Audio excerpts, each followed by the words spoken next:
This is Holes by Louis Sachar, Chapter 48. They slowly walked back to camp. The tall man was the Texas Attorney General, the chief law enforcement officer for the state. Stanley's lawyer was named Ms. Marengo. Stanley held a suitcase. He was so tired he couldn't think straight. He felt as if he was walking in a dream, not quite able to comprehend what was going on around him. They stopped in front of the camp office. Mr. Sir went inside to get Stanley's belongings. The Attorney General told Mr. Pedansky to get the boys something to eat and drink. The warden seemed as dazed as Stanley. "You can't even read," she said to Zero. Zero said nothing. Ms. Marengo put a hand on Stanley's shoulder and told him to hang in there. He would be seeing his parents soon. She was shorter than Stanley, but somehow gave the appearance of being tall. Mr. Pedansky returned with 2 cartons of orange juice and 2 bagels. Stanley drank the juice but didn't feel like eating anything. "Wait," the warden exclaimed. "I didn't say they stole the suitcase. It's his suitcase, obviously, but he put my things from my cabin inside it." "That isn't what you said earlier," said Ms. Marengo. "What's in the suitcase?" the warden asked Stanley. "Tell me what's in it, then we'll open it and see." Stanley didn't know what to do. "Stanley, as your lawyer, I advise you not to open your suitcase," said Ms. Marengo. "He has to open it," says the warden. "I've the right to check the personal property of any of the detainees. How do I know there aren't drugs or weapons in there? He stole a car too. I've got witnesses." She was nearly hysterical. "He is no longer under your jurisdiction," said Stanley's lawyer. "He has not been officially released," said the warden. "Open your suitcase, Stanley." "Do not open it," said Stanley's lawyer. Stanley did nothing. Mr. Sir returned from the office with Stanley's backpack and clothes. The Attorney General handed Ms. Marengo a sheet of paper. "You're free to go," he said to Stanley. "I know you're anxious to get out of here, so you can just keep the orange jumpsuit as a souvenir, or burn it, whatever you want. Good luck, Stanley." He reached out his hand to shake, but Ms. Marengo hurried Stanley away. "Come on, Stanley," she said. "We have a lot to talk about." Stanley stopped and turned to look at Zero. He couldn't just leave him there. Zero gave him a thumbs up. "I can't leave Hector," Stanley said. "I suggest we go," said his lawyer with a sense of urgency in her voice. "I'll be okay," said Zero. His eyes shifted towards Mr. Pedansky on one side of him, and then the warden and Mr. Sir on the other. "There's nothing I can do for your friend," said Ms. Marengo. "You are released pursuant to an order from the judge." "They'll kill him," said Stanley. "Your friend is not in danger," said the Attorney General. "There's going to be an investigation into everything that's happened here. For the present, I am taking charge of the camp." "Come on, Stanley," said his lawyer. "Your parents are waiting." Stanley stayed where he was. His lawyer sighed. "May I look at Hector's file?" she asked. "Certainly," said the Attorney General. "Ms. Walker, go get Hector's file." She looked at him blankly. "Well?" The warden turned to Mr. Pedansky. "Bring me Hector Zeroni's file." He stared at her. "Get it," she ordered. Mr. Pedansky went into the office. He returned a few minutes later and announced that the file was apparently misplaced. The Attorney General was outraged. "What kind of camp are you running here, Miss Walker?" The warden said nothing. She stared at the suitcase. The Attorney General assured Stanley's lawyer that he would get the records. "Excuse me while I call my office." He turned back to the warden. "I assume the phone works." He walked into the camp office, slamming the door behind him. A little while later, he reappeared and told the warden he wanted to talk to her. She cursed, then went inside. Stanley gave Zero a thumbs up. "Caveman, is that you?" He could see Armpit and Squid coming out of the rec room. Squid shouted back into the rec room, "Caveman and Zero are here!" Soon all the boys from Group D had gathered around him and Zero. "Good to see you, man," Armpit said, shaking his hand. "We thought you were buzzard food." "Stanley is being released today," said Mr. Pedansky. "Way to go," said Magnet, hitting him on the shoulder. "And he didn't even have to step on a rattlesnake," said Squid. Even Zigzag shook Stanley's hand. "Sorry about, you know." It's cool, said Stanley. We had to lift the truck clear of the hole, Zigzag told him. I told everyone in C, D and E. We just picked it right up. It was really cool, said Twitch. X-Ray was the only one who didn't come over. Stanley saw him hanging back behind the others a moment, then returned to the rec room. Guess what, said Magnet, glancing at Mr. Verdansky. Mum says we don't have to dig any more holes. That's great, Stanley said.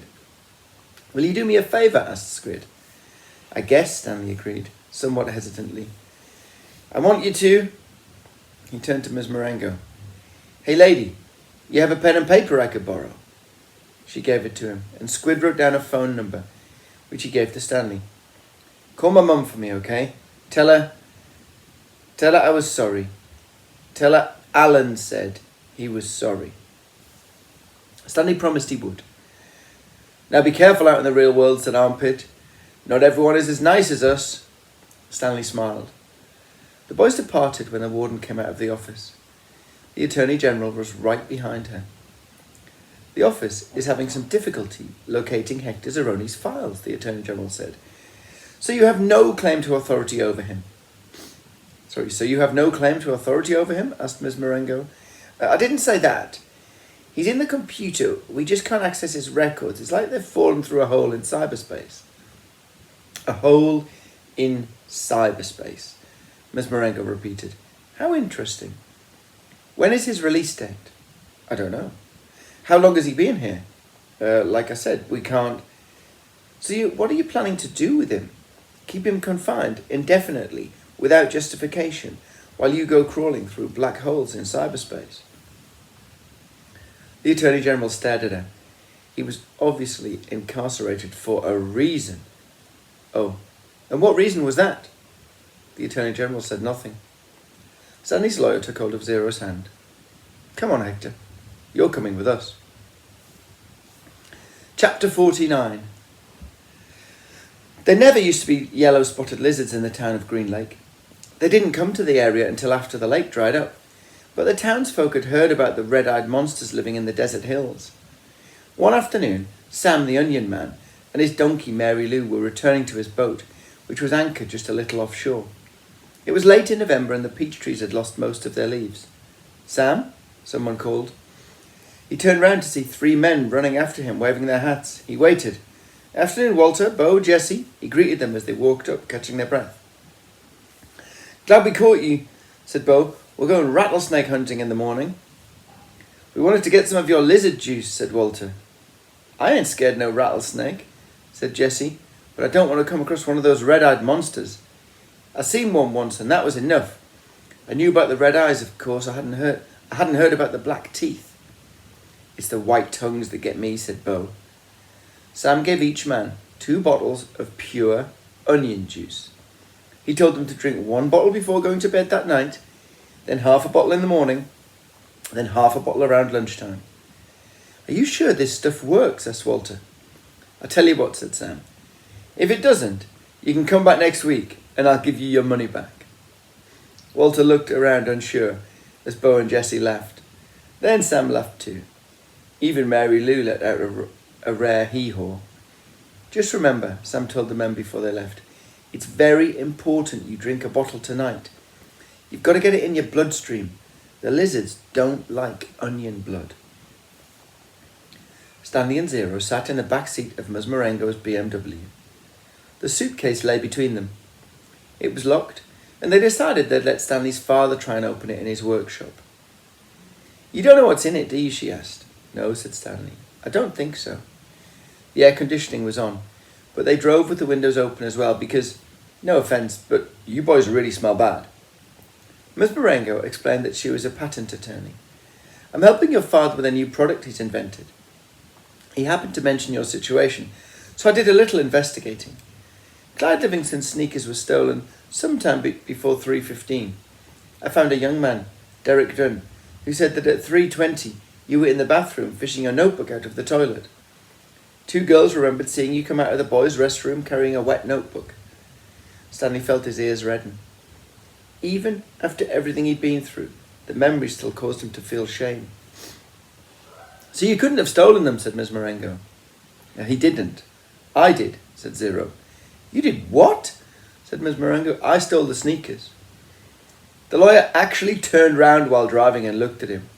I didn't hear that, she said, and I advise you to make sure I don't hear it again. What did my father invent? Stanley asked. Did he find a way to recycle sneakers? He's still working on that, explained Ms. Marengo. But he invented a product that eliminates foot odour. Here, I've got a sample in my briefcase. I wish I had more. You two could bathe in it. She opened a briefcase with one hand and passed a small bottle to Stanley. It was fresh and somewhat spicy smell. It had a fresh and somewhat spicy smell. He handed it to Zero. What's it called yet? Stanley asked.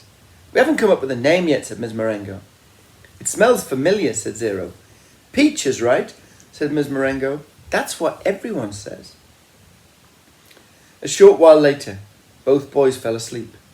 Behind them, the sky had turned dark, and for the first time in over 100 years, a drop of rain fell into the empty lake.